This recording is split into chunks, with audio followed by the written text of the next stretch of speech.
Sister from Lesotho. When you say Hohle, Lesotho Hohle, that's what that means. I have my colleague here, Mujale Famefi, he's around here. You'll mix with him. But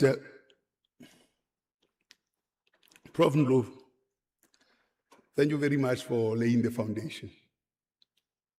Many seem to like to forget that there's a place called Ngodilwe. And Ngodilwe is the place where Mohlomi had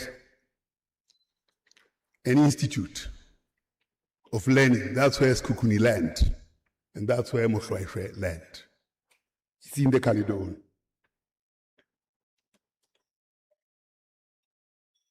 The MOSHOESHOE Institute is a remarkable movement forward. But before I start, I have to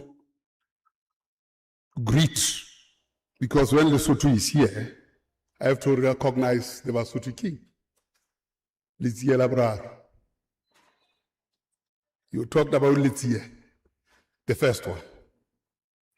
I have to talk about Letsie Labrar, who is the king of the Basotho. And whenever Basotho meet, they are obliged to pay homage to that king. Lesotho is my home, born and bred, molded and taught. That is my source of intellect. Ghana is my intellectual home, where my intellectual profession was sharpened. And South Africa is my home of intellectual practice, and Africa is my oyster. Africa is home to Africans. SeMOSHOESHOE says, Hohle ke Lesotho Hohle, and the message is reciprocal for every country. The statecraft of Morena MOSHOESHOE, the first, the martial valor of his warrior sons, and the philosophical bedrock of nation building, perhaps is a befitting tribute to his life. A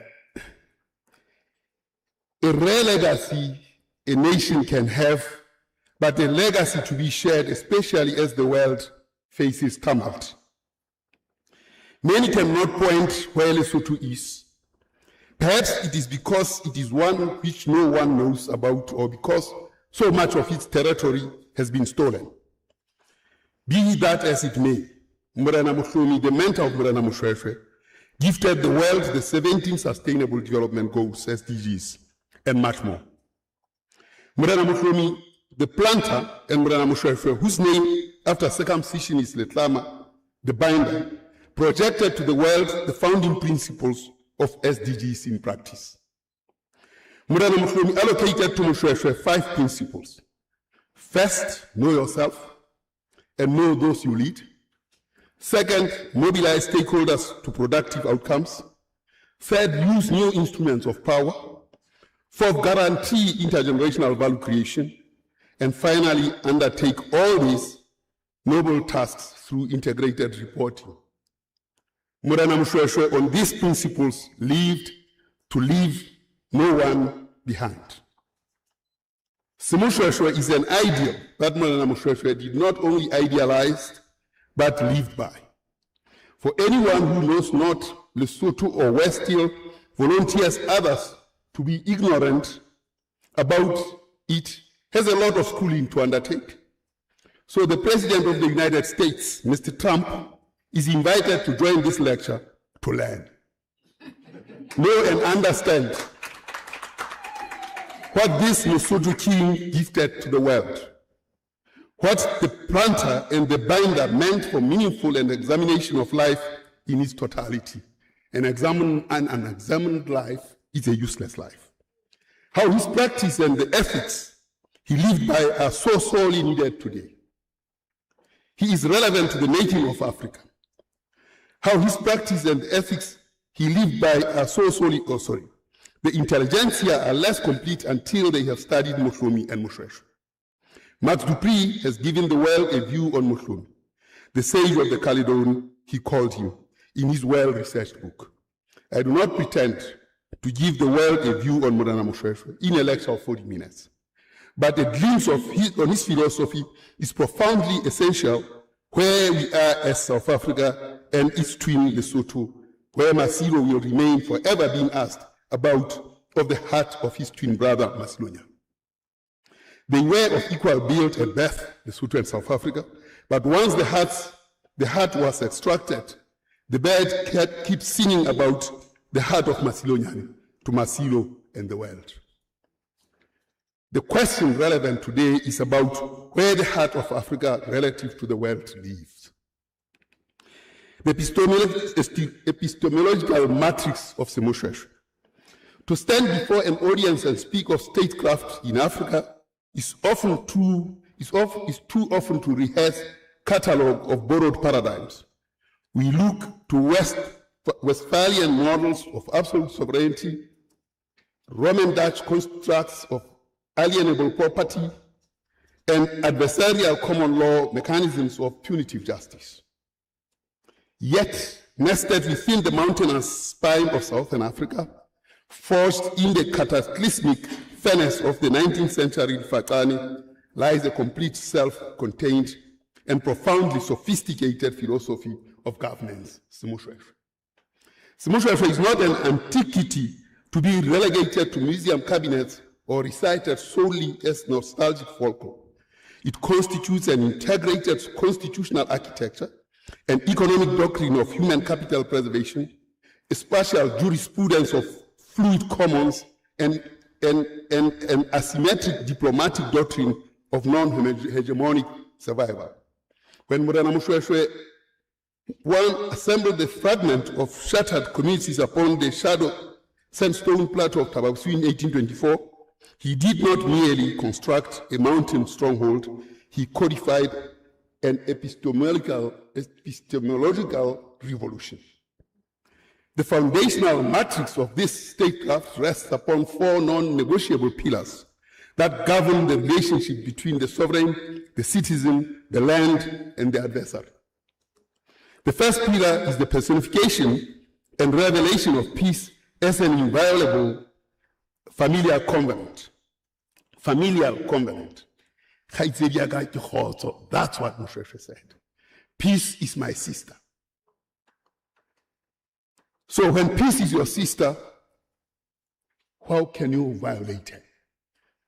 In classical Sesotho thought, peace is neither a tactical surrender nor a passive pause between wars. It is elevated to the status of an uterine sister, demanding unconditional protection, continuous devotion, and sovereign defense. To make peace your sister means that diplomacy and reconciliation are not secondary concessions. They are the primary supreme instruments of sovereignty statehood.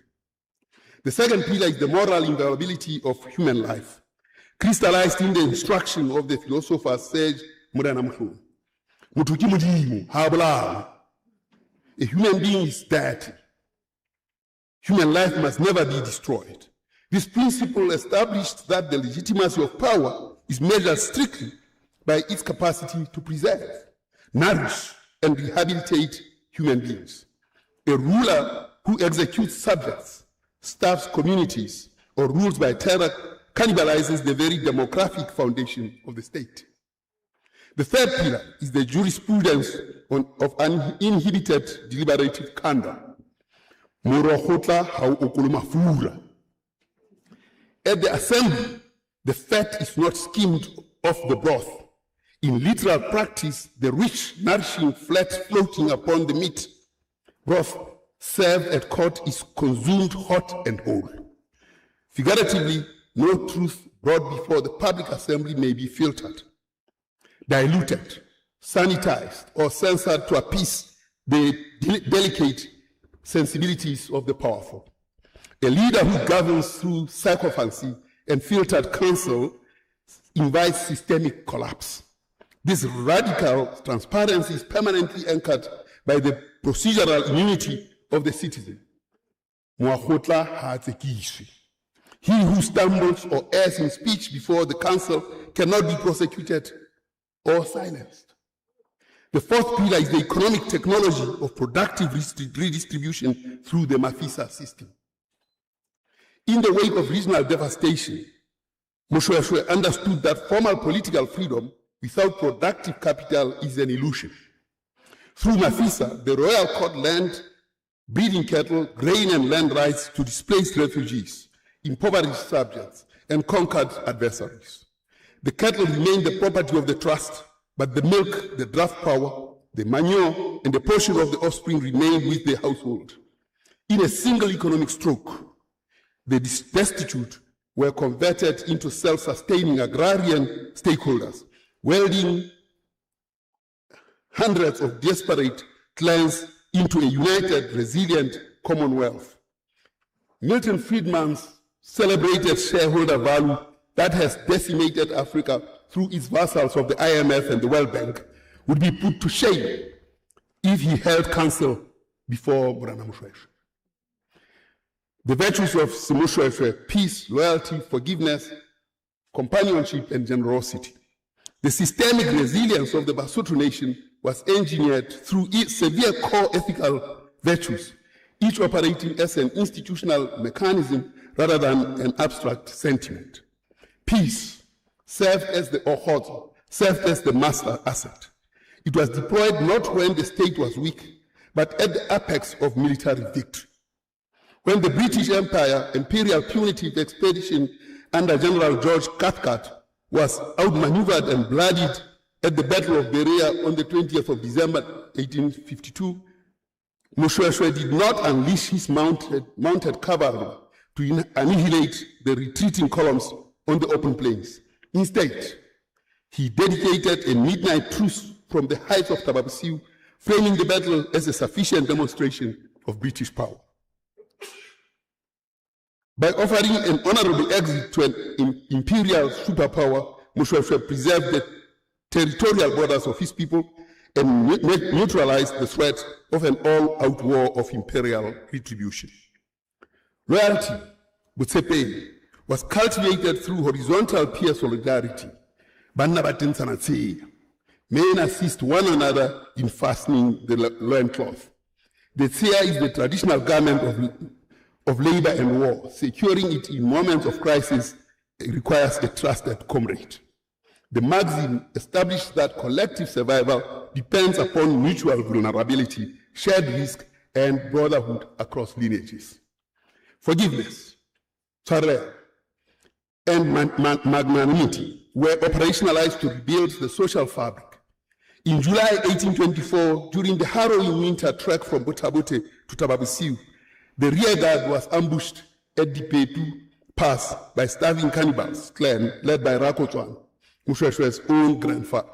MOSHOESHOE's own grandfather, Pete, was captured and consumed. When Rakotswana and his followers were subsequently captured and brought before the Lehohla, the senior chiefs and warrior councils clamored for their immediate execution and torture. MOSHOESHOE refused. He stood before the council and declared that one does not desecrate the living sepulchres of one's ancestors. He subjected the cannibals to purification rituals, provided them with Mafisa cattle, granted them fertile arable land, and integrated them into the productive life of the nation.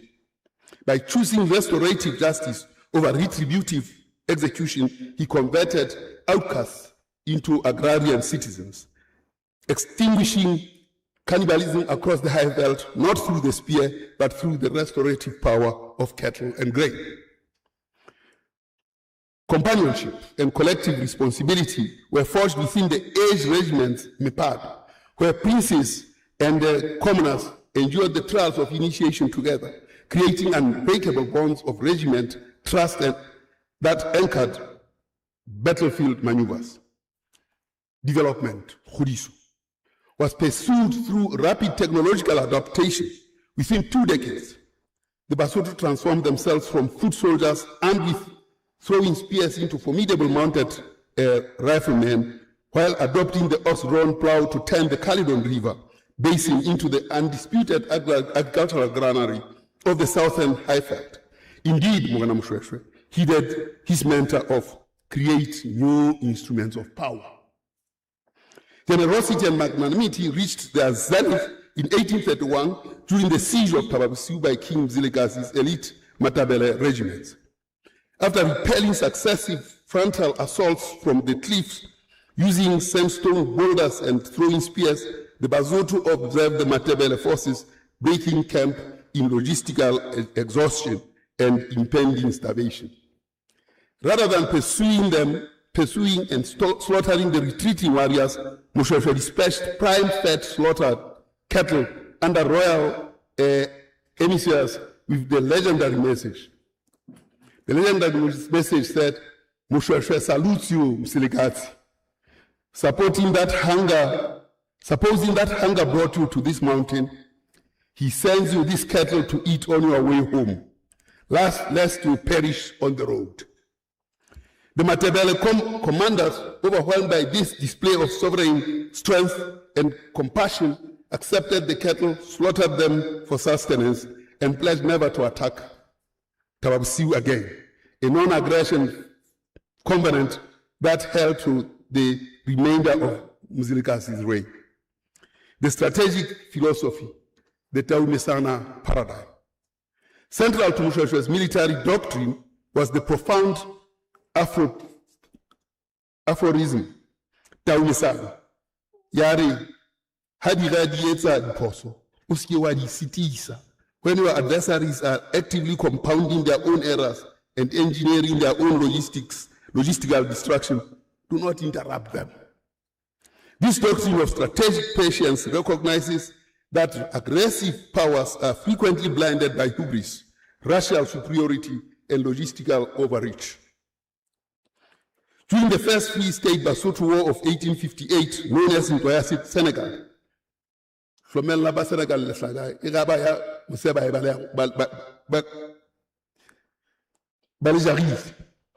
Boer commanders advanced deep into the Caledon lowlands, burning mission stations including Beersheba and destroying Basotho grain stores. Rather than committing his main army to catastrophic frontal clash on the plains, MOSHOESHOE withdrew his forces to the impenetrable citadel of Thabo. While the Boer commandos exhausted their ammunition, rations, and horses attempting to breach the sandstone cliffs, MOSHOESHOE unleashed his agile mounted cavalry units behind enemy lines. The Basotho horsemen swept across the undefended farms of the Orange Free State, capturing livestock and cutting supply corridors. When the Boer commandants realized their home bases were exposed and their siege at Thabo had failed, their commandos disintegrated in panic, forcing President Boshoff to sue for immediate British mediation. MOSHOESHOE let the adversaries exhaust his momentum against stone before dismantling his rear. The geopolitical equilibria, alliances with Shaka and Mzilikazi. Surrounded by the military behemoth during the height of the Difatani, MOSHOESHOE demonstrated masterly diplomatic agility by constructing dynamic tributary and non-aggressive pact. Recognizing that devastating power of the expanding Zulu kingdom under King Shaka Kasegakona,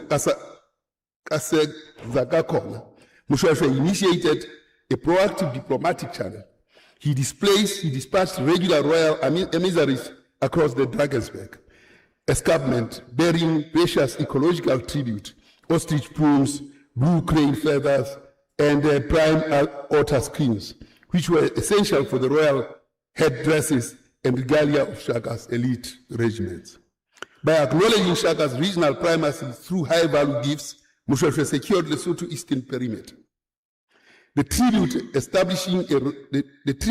established a recognition of mutual sovereign respect, ensuring that Zulu impis bypassed the Caledon River Basin while providing the Yamba Sud polity with the spatial breathing room required to consolidate its interior defense. Similarly, the cattle diplomacy extended to King Mzilikazi in 1831 transformed a mortal threat into a durable border equilibrium. MOSHOESHOE understood that brute force creates only temporary truces, whereas acts of sovereign magnanimity that preserve the dignity of the adversary forge enduring geopolitical peace. Restorative jurisprudence, the trial and clemency of Mukaila. The trial and pardon of Mukaila stand as one of the definitive legal precedents and demonstrations of restorative magnanimity in the court of Morena MOSHOESHOE, the first at Thabo. The gravity of the transaction in 19th century customary jurisprudence violating the royal household, including Morena, or committing indiscretions involving the queens was treated not merely as adultery, but as high treason and direct assault on the sanctity of the monarch. Customary law routinely prescribed capital punishment, total asset confiscation, or permanent exile. The demands of the assembly, when Mukaila, a prominent warrior and relative within the royal sphere, was brought before the Lehohla, senior chiefs and councillors forcefully demanded his execution. They argued that anything less than the death penalty would undermine royal authority and invite lawlessness. MOSHOESHOE's magnanimous jurisprudence, guided by the teachings of the sage Morena Mohlomi that human life is sacred, MOSHOESHOE refused to impose the death penalty. He reasoned with counsel. He said, Mukaila is a brave warrior and a pillar in the defense of a mountain. If I kill him, what do I gain? The nation loses a shield, and death produces only death. What about the restorative sentence? Rather than retributive execution, MOSHOESHOE imposed a substantial fine in cattle to compensate for the violation and cleanse the transgression. Mukaila's life, family, and military rank were fully preserved. Strategic outcomes. Mukaila remained fiercely devoted to the crown and served as a stalwart commander in subsequent defensive campaigns, validating MOSHOESHOE's governing philosophy that restorative justice and royal magnanimity secures loyalty far more effectively than the terror of the spear. The warrior ethos, sons leading from the front. A non-negotiable tenet of Basotho's statecraft that was that political legitimacy required frontline physical courage. Morena Kesieta Lemabutu. A leader is one who marches with the regiments. The sons and grandsons of MOSHOESHOE were not pampered nobility residing safe near garrisons. They were operational battlefield generals who led charges, scaled cliffs, and absorbed gunfire alongside their warriors. The oral praise archives that the Togotsamara and Abasu Abdelahali record their military feats across the 19th century frontier wars. Morena Masupa celebrated as Sulanya. Sulanya Takaradimking, Ulan Togotsamara, Ayokan MOSHOESHOE. Takaradimking was the third son of MOSHOESHOE, Great House and the Iron Commander of the Lion and Makwarop Regiment. During Boyasi Treaty in 1865, when Orange Free State Commandant Louis Wepner led a massive assault on the Kubedu Pass at Thabo, it was Masupa who orchestrated the cliff-top defense, crashing the assault and killing Wepner in the breach. During the gun war in 1880 to 1881, when the Cape Colony attempted total disarmament under the Peace Preservation Act, Masupa stood unyielding. Masupa period and the Togotsamaro. From Melamba Masupa, Uhulan Pagatakotsamra. Masupa, the hyena that feasts on the rocky ridges, who charges into the thick of battle, digging his rear hooves into the turf and refusing to surrender the farmlands of his ancestors. Oh, I see. Okay, no. The VC is here, and she says she wants to ululate, and she needs to be given the chance to ululate. Thank you, Mbeki. That's half time.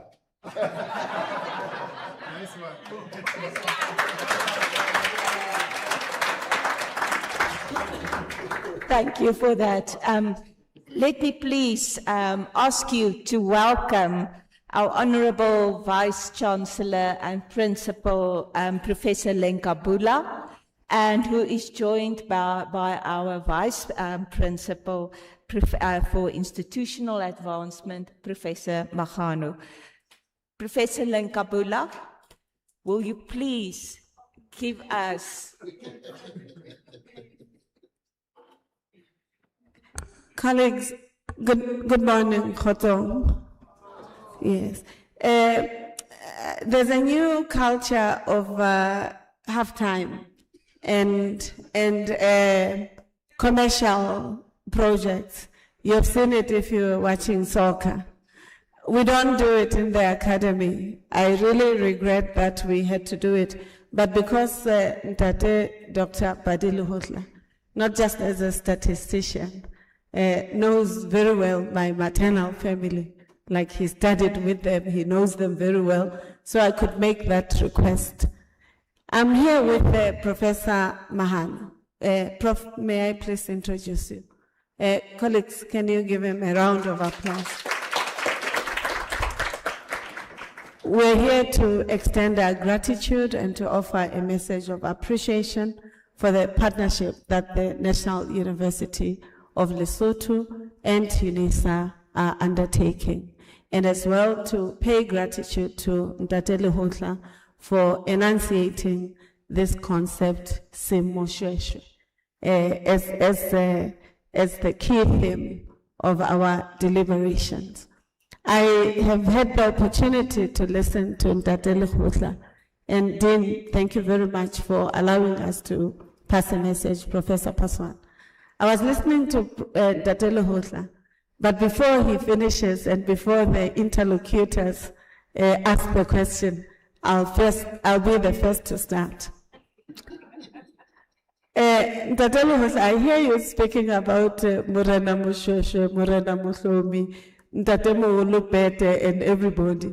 And then I was wondering, what happened to the women who also ensured that in that epoch, in that period, the historiography of South Africa and Lesotho enjoined and had a dialogue in itself.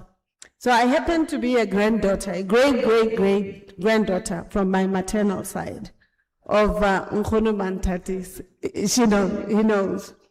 And Nkgono Mantatisi and Morena MOSHOESHOE were born around the same time. Nkgono Mantatisi, a little earlier than Morena MOSHOESHOE, 1786 for Ntate MOSHOESHOE, Morena MOSHOESHOE, and 1784 for Nkgono Mantatisi. Both were central to creating new modalities of leadership, of diplomacy, of protecting nationhood or statehood, of bringing historical value and connecting people.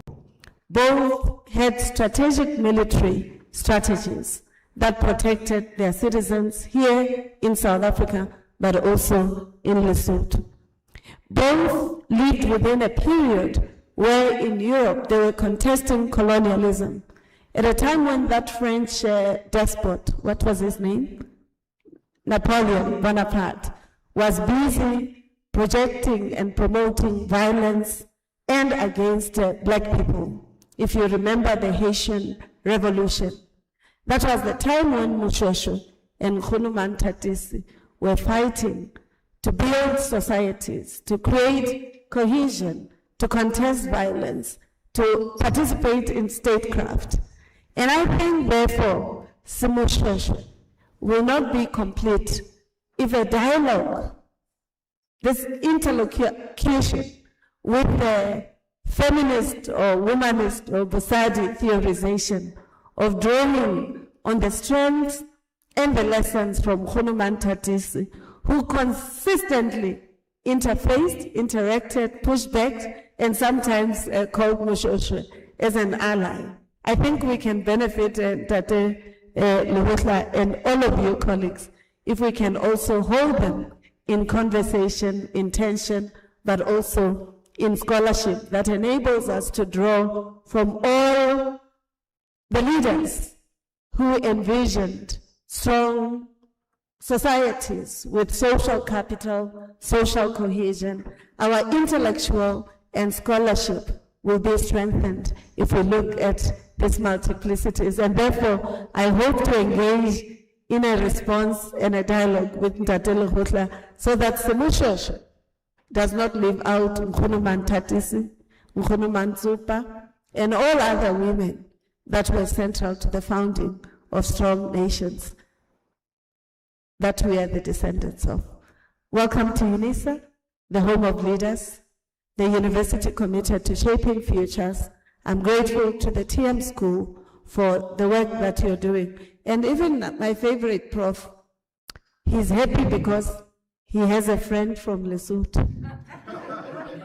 TM School is benefiting from, this duality and the twin project of Masilo Libasilonyan or Mantatisi SeMOSHOESHOE. And I hope UNISA and NUL will benefit from both. I'm both an alumnus of UNISA and of NUL, and it's an honor to see this partnership flourishing. Thank you very much. I wish you the best deliberation, and thank you for the half-time.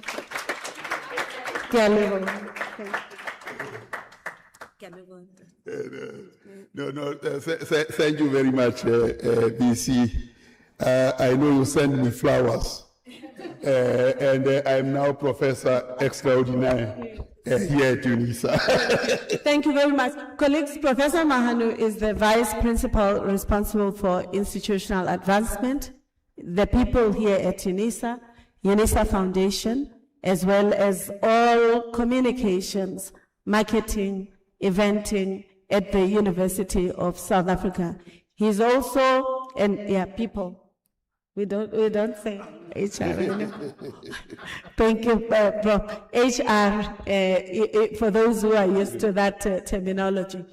But one of the critical things, if you don't want to forget him, you can see he looks like Mandela or President Mbeki.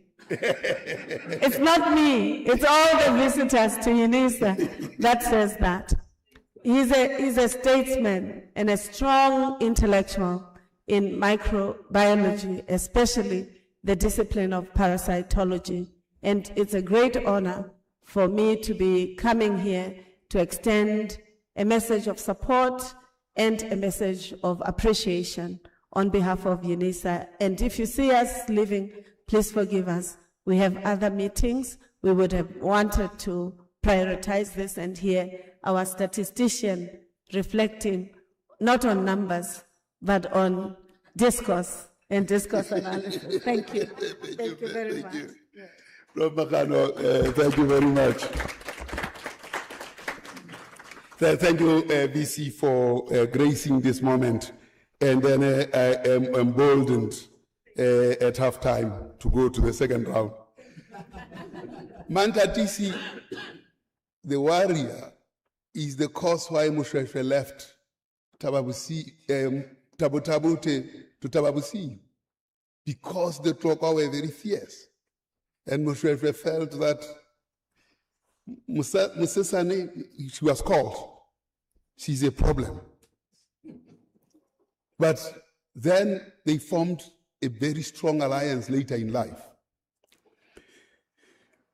I was talking about Super the hyena that feasts on the rocky ridges, who charges into the thick of battle, digging his rear hoofs into the turf and refusing to surrender the firearm of his ancestors. They used to call him Mufihlamedi, Mufihlamedi wa Matsitsa, Ufihlamedi Makagua Musel, Barikajen Lena Hoof, Sosu Mapati, Somotu Mamakao Manyani. He didn't have big buttocks. They even saw it at birth.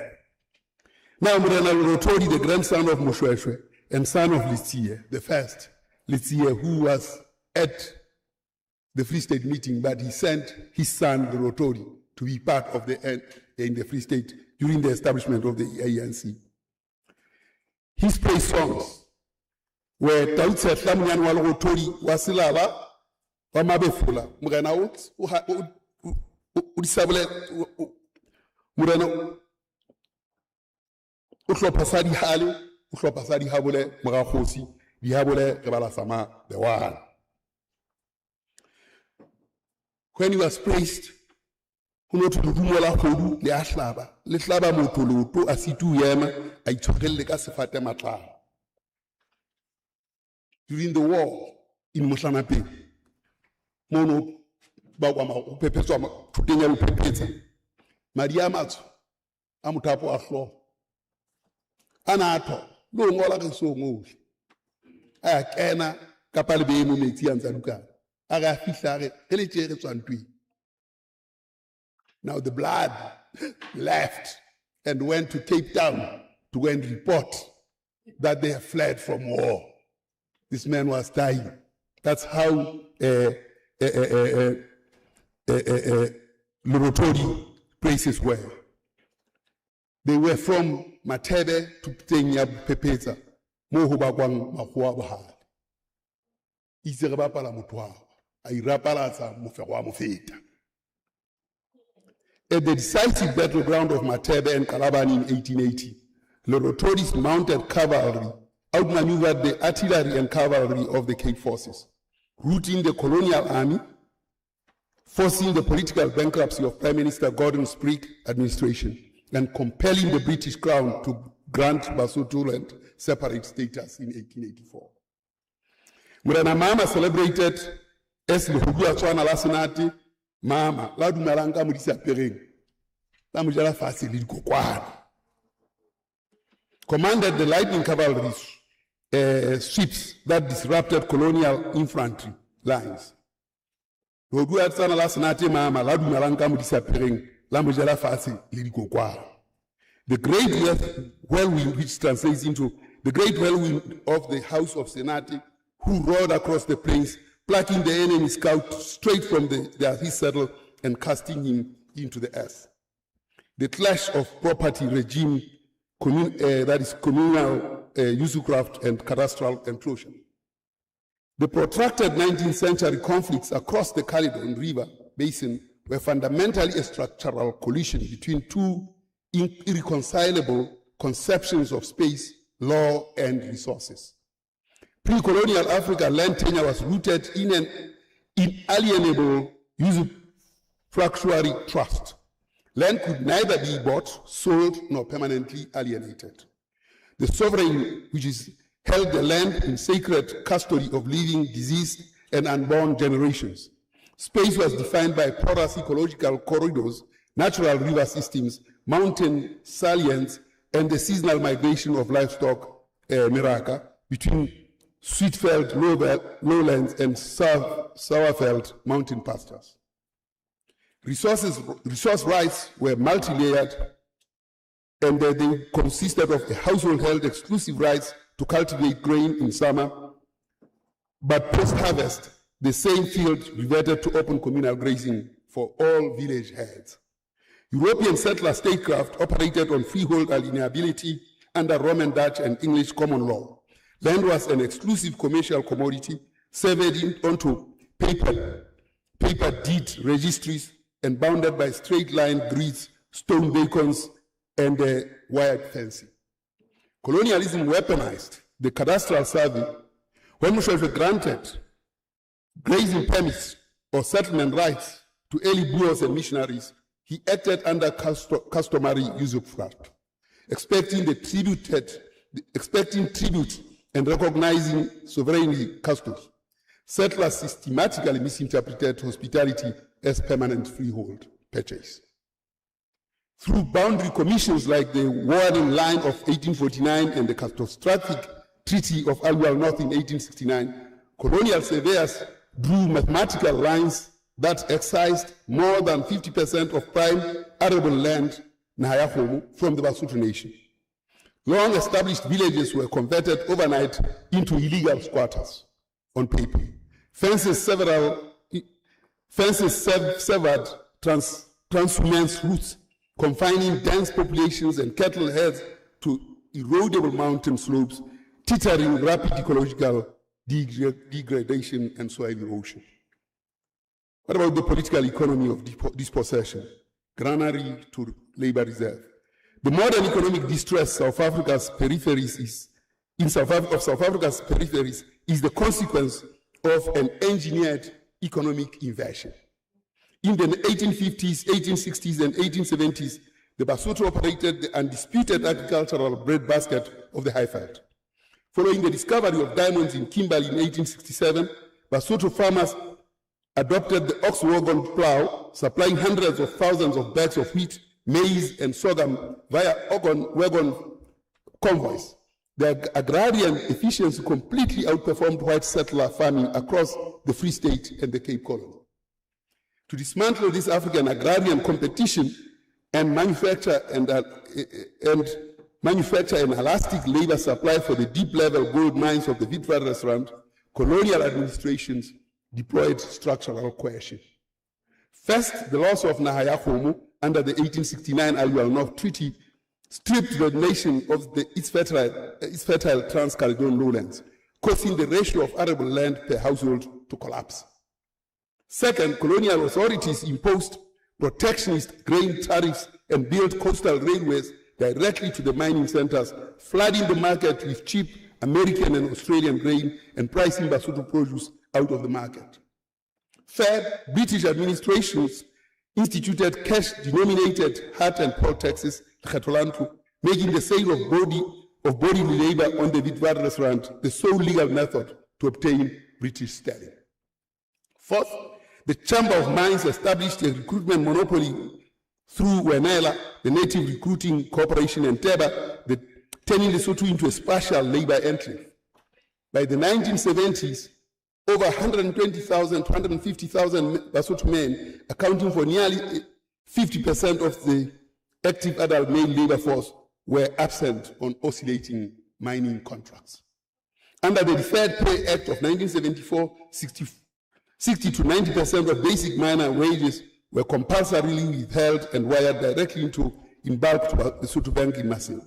While this massive capital pool underwrote state liquidity and national infrastructure, it locked rural communities into deep remittance dependency, shifted the entire burden of agricultural and domestic labor onto women, and devastated rural agrarian productivity.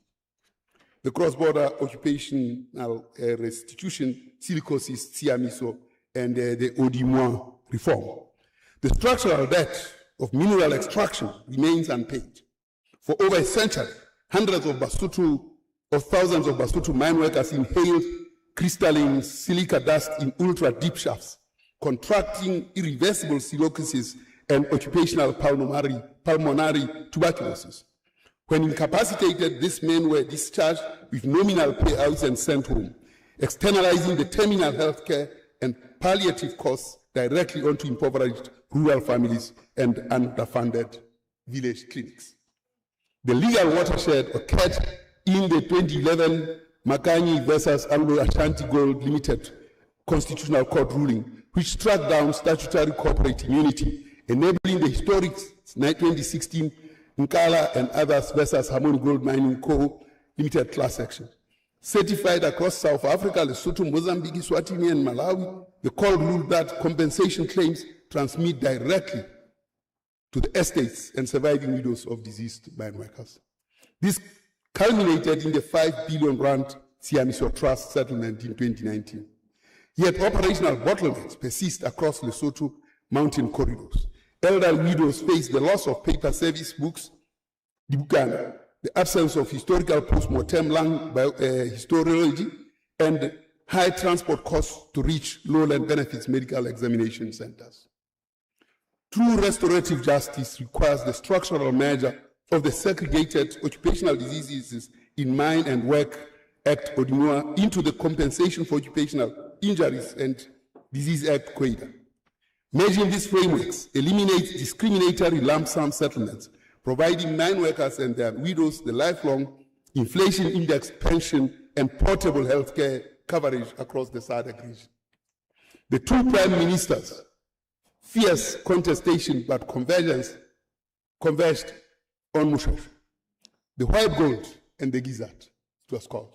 Mzumukhetle, the Pan-Africanist and Prime Minister in waiting equated Lesotho to a gizzard or the stomach.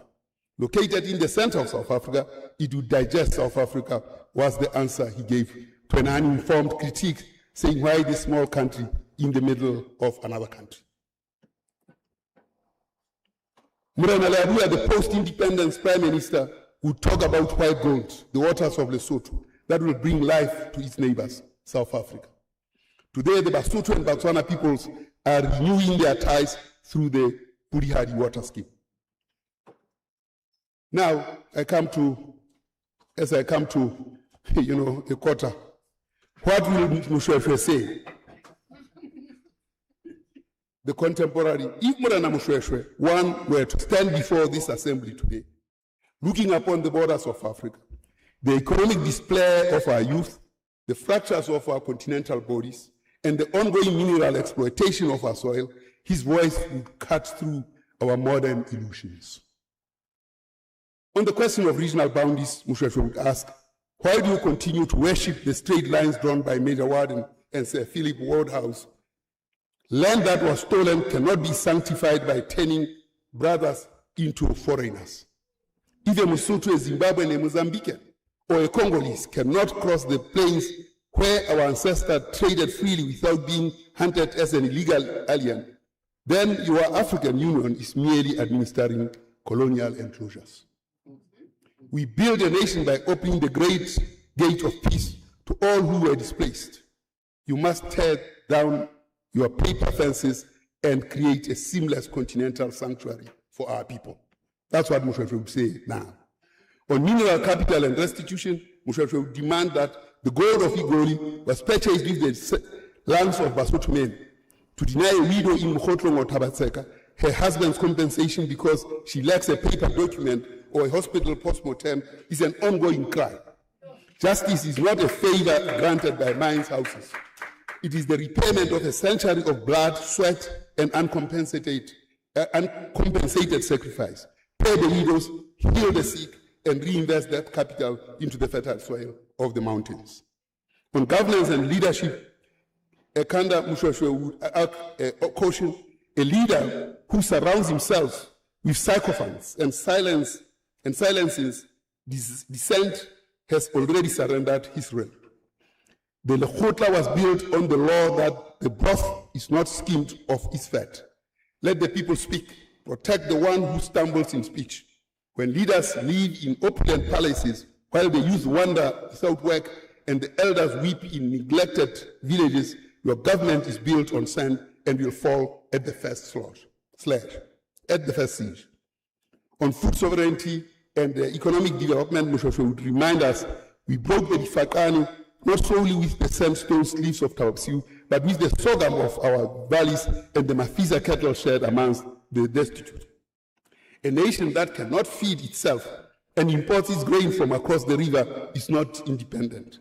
Reclaim your agricultural heritage, invest in your youth, and build an economy where no child goes to sleep hungry. Continental statecraft after the AU and the 21st century geopolitics. The transition of SeMOSHOESHOE into the contemporary international arena provides Africa with a definitive grand strategy. The Africa Continental Free Trade after and dismantling the continental enclosures. The after is the modern institutional realization of Mohlomi's spatial philosophy, where there is an African, that is Africa. The 55 fragmented national markets of Africa represents the legacy of 19th century cadastral enclosures. By operationalizing frictionless rules of origin, dismantling non-tariff barriers, and integrating regional value chains, the AFTA converts isolated national enclaves into a unified 1.3 billion market mesh. We must modernize the Mafisa principle into regional development finance. That should be our JSE, Johannesburg Stock Exchange. Should we do so, we will be in the first 10 stock exchanges and not number 17 out of the top 18. Sovereign wealth, funds, and continental banks must channel productive assets, capital, and equity into small and medium enterprises, industrial innovators, and women-led cross-border trade networks. Mohlomi will be pleased by the water treaty between Botswana and Basotho as reciprocal relations spanning more than 70 years. Advantaged by the presence of Baruti and Teacher Training College in Morija, well before the 1960s independence, Basotho men and women were in Botswana teaching. It was all natural that Botswana would welcome Basotho refugees when Prime Minister Leabua, under influence of the Boers and Roch, declared an indefinite clemency. It was again the Botswana, Zimbabwe, and South Africa that would converge in Lesotho in the 1998 coup crisis and restored peace. It is in this connection that Moshweshwe and Shaka would sit at Ukahlamba discussing matters concerning their nations. The African Union institutionalizing Kanda and restorative peacemaking.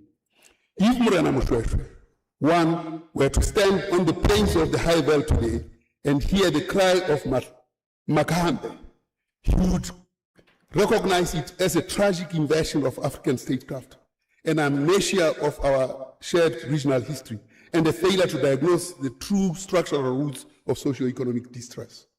Mohlomi's response would dismantle the premise of Makahambe across four core philosophical and historical imperatives. The first, the sanctuary of nation building versus the politics of exclusion. Mohlomi did not build a nation by shouting Mabahambe.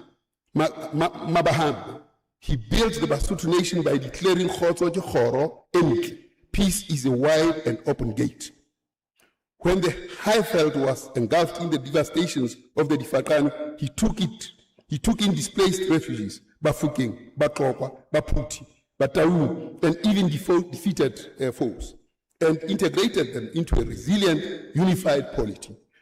To Mohlomi, turning away and expelling vulnerable brothers and sisters fleeing hardship is an abdication of Ubuntu. He would remind today's leaders that true sovereignty is demonstrated by the capacity to absorb, protect, and build with people, not by scapegoating the displaced of domestic failures. The memory of extractive history and shared sweat, Mohlomi would issue a stern historical correction. The wealth, cities, roads, and deep gold mines of South Africa were built through the combined sweat, labor, and shattered lungs of men recruited across Lesotho, Mozambique, Malawi, Eswatini, and Zimbabwe. For more than a century, capital moved across the borders freely to extract wealth, while workers were confined to single-sex compounds and later discarded. To turn around today and label the children of those very labor-sending nations as disposable interlopers is a profound moral betrayal. The gold of Igoli belongs to the shared sacrifice of the Southern Africa region. People precede cartography. What will they? That is Lesotho. Wherever there is Lesotho, that is Lesotho.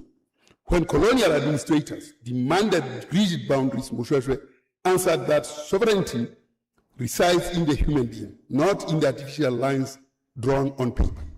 Mahambe accepts the validity of colonial border posts, and cadastral fences such as the Warden Line and the 1869 Treaty of Aliwal North that divides contiguous peoples into citizens and foreigners. Mohlomi would caution that the enforcing of colonial partitions against fellow Africans merely fortifies the very enclosures that created regional poverty in the first place. What is about it, the diagnosing the cancer, the cause, rather than the beating the victim? Rooted in the wisdom of Morena Mohlomi, Morena Kabatu, and the Frank Council of the Lehohla, Mohlomi would challenge the state.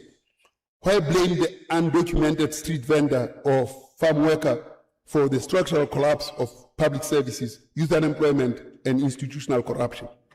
The cry of Mahambe detects public rage at the most vulnerable, while leaving the structural architects of economic inequality and administrative failure unaccountable. Mohlomi would call for replacing the xenophobic chant of Mahambe, let them go, with the generative, restorative, doctrine of SeMOSHOESHOE, Banna Batinsanatsi. We must help one another stand and rebuild. He would demand that regional leaders open economic corridors under the African Continental Free Trade Area, ensure fair labor standards and cross-border institutions, and govern by the eternal truth, that motto, Kimodimo, Haabulawi, every human life is sacred. The African Union must dismantle diplomatic evasion by adopting Morokotla Haugulmafur. Continental peer review must deliver unvarnished, data-driven truth regarding democratic regression, that distress, and institutional fragility without filtering findings to falter incumbent heads of state. In conflict zones from the Sahel to the Great Lakes and the Horn of Africa, the AU must abandon purely retributive or material militarized interventions. It must apply the restorative jurisprudence of the Mukaida and Bakokwa precedents, securing sustainable peace through amnesty, structural dialogue, economic reintegration, and asset redistribution. I am now finishing. Multilateral geopolitics, active non-alignment, and asymmetric deterrence.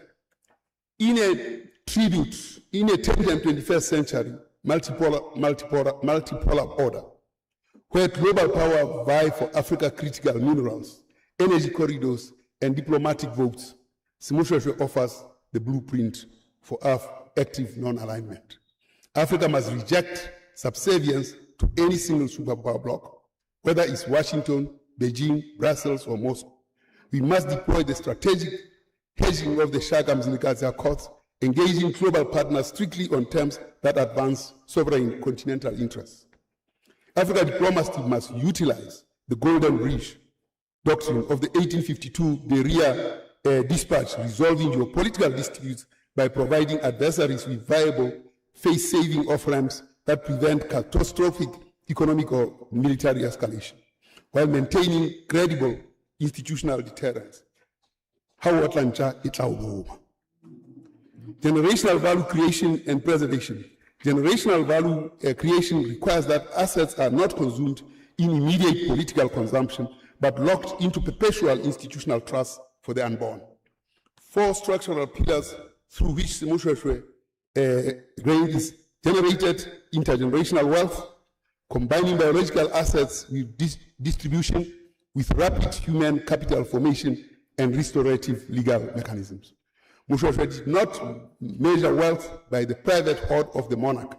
He measured national wealth by the distribution of productive cattle across every contiguous village, the literacy of the young trained at Beersheba and Morija, and the sovereign integrity of the mountain roundabout. The lesson of modern statecraft is absolute. Build sovereign wealth funds that outlast electoral cycles, protect the public purse through radical transparency, preserve the health and dignity of workers, and anchor every policy in the supreme truth that Thank you very much.